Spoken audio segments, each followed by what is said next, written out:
প্রিয় শিক্ষার্থীবৃন্দ আসসালামু আলাইকুম। আমরা তৃতীয় শ্রেণীর গণিত বিষয়ে সংক্ষিপ্ত প্রশ্নের সমাধানের কিছু শর্ট টেকনিক আমরা দেখব। সংক্ষিপ্ত প্রশ্ন খুব অল্প সময়ে কিভাবে সমাধান করা যায় সে বিষয়ে আমরা আজকে দেখব। তো চলো প্রথমে দেখো, একটা প্রশ্ন তোমাদের দেওয়া আছে, বিয়োজ্য ও বিয়োজন একই হলে বিয়োগফল কত হবে। তোমরা দেখতে পাচ্ছ প্রশ্নটা। দেখো এখানে আমরা জানি যে এটার উত্তর অবশ্যই শূন্য হবে।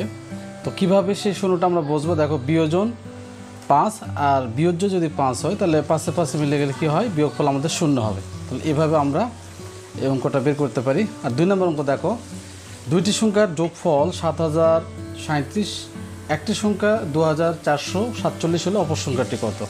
তাহলে উত্তর হবে 4590। আমরা কীভাবে বের করব? দেখো দুইটি সংখ্যার যোগফল আমরা 7037 লিখলাম আর একটি সংখ্যা 2447।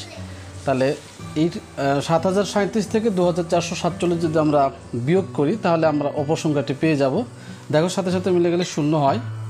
13 থেকে 4 বাদ দিলে, তোমরা জানো বিয়োগের ক্ষেত্রে নিচে যদি বড় সংখ্যা থাকে উপরে ছোট সংখ্যা থাকলে অবশ্যই সেখানে ধরতে হয়। আমরা 3কে 13 ধরবো। 13 থেকে 4 বাদ দিলে 9, হাতে থাকে 1, তাহলে 4 এখানে যোগ হবে 5। তাহলে 10 থেকে 5 বাদ দিলে 5, হাতে থাকে 1, 3, 2 এখানে 1 যোগ হবে, তাহলে 7 থেকে 3 বাদ দিলে 4। তাহলে আমরা পেয়ে গেলাম 4590। 3 নম্বর দেখো, বিয়োগের বিপরীত প্রক্রিয়ার নাম কি? উত্তর হবে যোগ।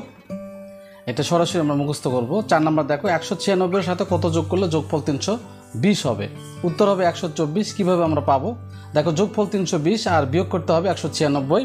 320 থেকে 196 যদি আমরা বিয়োগ করি তাহলে প্রদত্ত সংখ্যাটি আমরা 124 পাই। 5 নম্বর দেখো, সংখ্যার গঠন কিভাবে হয়? এক বা একাধিক সংখ্যা নিয়ে সংখ্যা গঠিত হয়। তবে পার্থক্য জানতে হলে অবশ্যই বিয়োগ করতে হবে। বিয়োজন নির্ণয়ের সূত্রটি লেখো। এখন আমরা বিয়োজন নির্ণয়ের সূত্রটি, বিয়োজন সমান সমান বিয়োজ্য যোগ বিয়োগফল, এটা আমরা জানি, কিন্তু এটা কিভাবে বের করতে হয় দেখো। বিয়োজন বিয়োগ বিয়োজ্য সমান সমান বিয়োগফল। আমরা জানি যে বিয়োজনের সূত্র চাওয়া হয়েছে, তাহলে বিয়োজন সমান, আমরা বিয়োগফল এখানে দেওয়াই আছে। আর বিয়োজ্যর সামনে যেহেতু বিয়োগ চিহ্ন রয়েছে, আমরা জানি যে সমান চিহ্নের পরে যদি বাম পাশ থেকে ডান পাশে যায় তাহলে সেক্ষেত্রে আমাদের চিহ্ন পরিবর্তন হয়ে যায়। তাহলে বিয়োজ্যর যে বিয়োগ চিহ্ন ছিল এখানে ডান পাশে গিয়ে সেটা যোগ চিহ্নতে পরিণত হয়েছে। তো দেখো 8 নম্বর দেখো, যোগ বা বিয়োগ শুরু করতে হয় কোন স্থান থেকে? একক স্থান হতে, এটা আমরা জানি। 9 নম্বর দেখো, নাসিমা বেগম বছরে 1 লক্ষ টাকা আয় করেন এবং 88,755 টাকা ব্যয় করেন। তার বছরে কত টাকা জমা হলো? আমরা আয় থেকে ব্যয় বাদ দিব। এখানে একটা বিষয় লক্ষণীয়, তো তোমরা যখন বিয়োগ করবে অবশ্যই সংখ্যার নিচে নিচে সংখ্যাটা দিতে হবে, না দিলে কিন্তু অনেক সময় ভুল হয়ে যেতে পারে। 10 নম্বর দেখো, যে সংখ্যাটিকে বিয়োগ করা হয় তাকে কি বলে?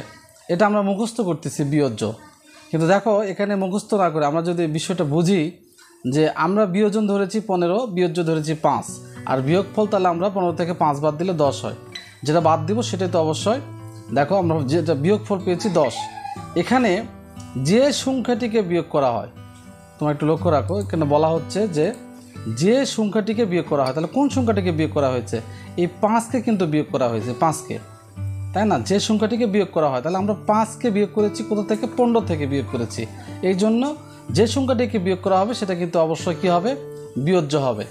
তোমাদের কনফিউশন হলে তোমরা এভাবে বিয়োজন বিয়োজ্য বিয়োগফল লিখে কিন্তু তোমরা কি করতে পারো? অ্যান্সারটা করতে পারো, তাহলে আর ভুল হবে না। 11 নম্বর দেখো, যে সংখ্যাটি থেকে বিয়োগ করা হয় তাকে কি বলা হয়? যে সংখ্যাটি থেকে বিয়োজন, আমরা জানি অবশ্যই বিয়োজনটা বড় সংখ্যা হয় বিয়োজ্যর চাইতে।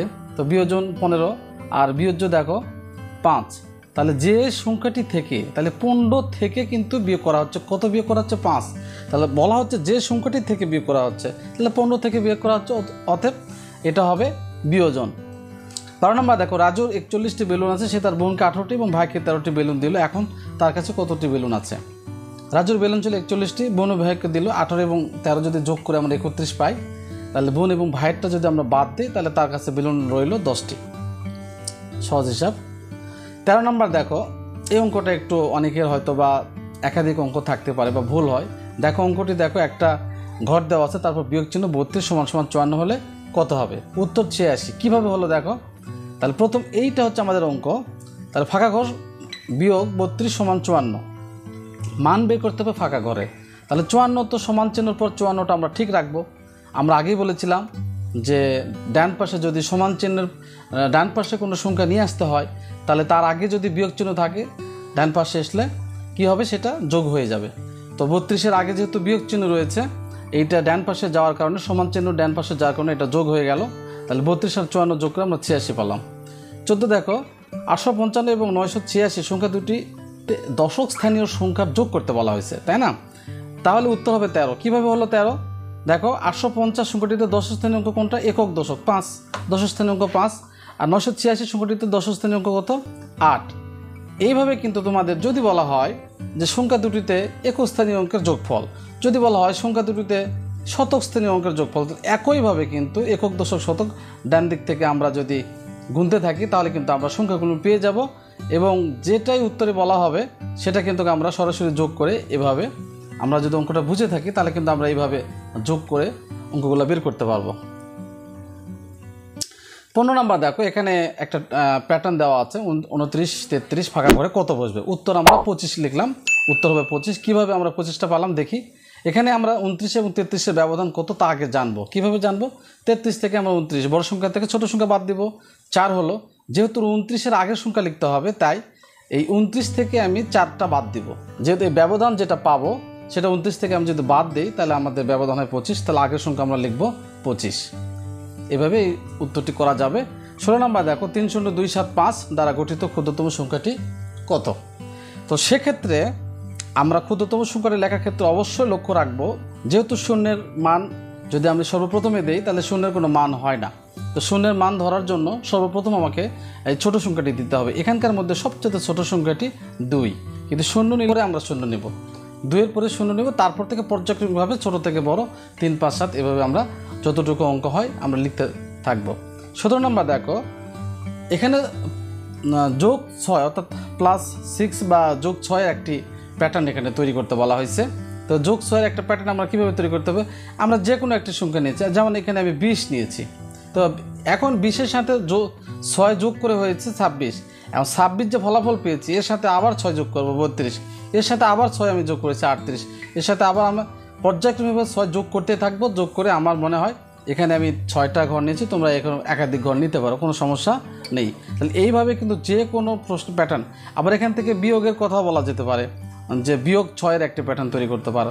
যে কোনো ধরনের প্যাটার্ন তৈরি করতে হলে আমাদের কিন্তু এইভাবে তৈরি করতে হবে। তখন আমি বাদ দিব, 6 বাদ দিব, বা 7, যদি 7-এর একটা প্যাটার্ন তৈরি করতে বলে তাহলে 7 যোগ করবো, যে কোনো একটা সংখ্যা ধরবো, তারপরে হয়তো 6 যোগ করব। আমি এখানে 20 ধরেছি, 20 ধরার পরে একটা সংখ্যা আমি 6 যোগ করেছি, দেখো 26 হয়েছে, তারপরে 6 32, এভাবে পর্যায়ক্রমে 38, 44, 50, অর্থাৎ 6 করে যোগ করতে হবে আমাদের, মোট কথা।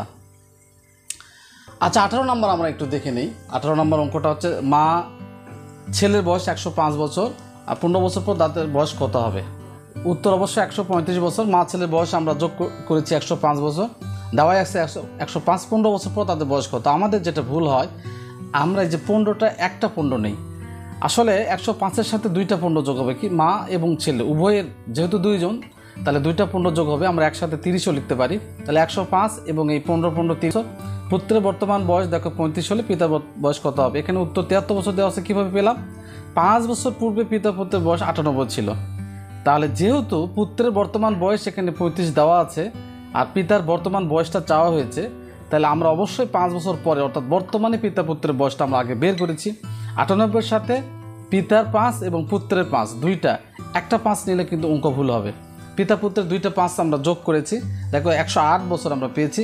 সেখান থেকে পুত্রের যে উদ্দীপকের প্রশ্ন দেখো 35 দেওয়া আছে, এই 35টা আমরা বিয়োগ করেছি, পুত্রের বয়সটা বাদ দিলে শুধু থাকলো আমাদের পিতার বয়স 73 বছর। 20 নম্বর একটা অঙ্ক দেখো 1000-এর আগে জোড়া সংখ্যাটি কত হবে? আমরা জানি যে জোড় সংখ্যা সাধারণত 2 হয়, তাহলে একটা বিজোড় সংখ্যা, 1-এর পরে কিন্তু 2 আছে, তাহলে 1000-এর আগের যে জোড়া সংখ্যাটি আমরা 2 যদি বাদ দিই 1000 থেকে, তাহলে আমরা 998 পাবো। তো প্রিয় শিক্ষার্থীবৃন্দ, এই ছিল আমাদের আজকের ক্লাস। পরবর্তী ক্লাস দেখার আমন্ত্রণ রইল। সবাই ভালো থাকবে, সুস্থ থাকবে। আসসালামু আলাইকুম।